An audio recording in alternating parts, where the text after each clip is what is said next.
I study biology at the University of California, San Diego, and let me tell you about the scientific method. Number one, make a hypothesis. Number two, set up an experiment. Number three, observe the results. Are they repeatable? Publish, peer review, etc. But this has never happened with macroevolution. What do I mean by macro? One species transforming so severely that the new individuals cannot now successfully mate with the previous generation. This experiment has A, never been set up, and B, never been observed. Proponents of this, originally the greatest sham ever forced upon humanity until COVID, will use evidence of microevolution and try to prove macro.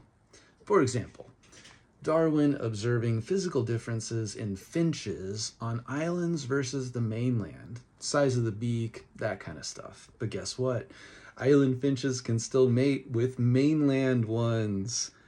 And we see evidence of variation within species all over the place. Duh. But this doesn't translate to evidence for macro.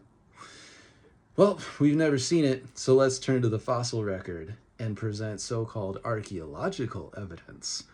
And in all cases, they are just showing you a snapshot in time of a particularly extinct, diseased, disfigured, or otherwise deformed individual, or in many cases, elaborate hoaxes. That's not science. But these thugs have a so-called ace up their sleeve, and they say, well, we can't set up the experiment and observe because it takes millions of years. So they're admitting that their hypothesis is not scientifically proven. Boom. At the core of this stupid idea is that natural selection drives random mutation-mediated creation of new species. Newsflash. Mutations yield disadvantageous deformities and diseases. They don't add value, and that has most certainly been scientifically proven.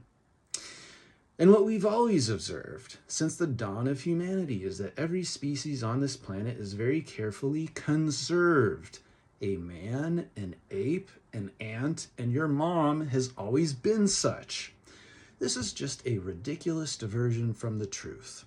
We live in a created world in which we are responsible for following God's law.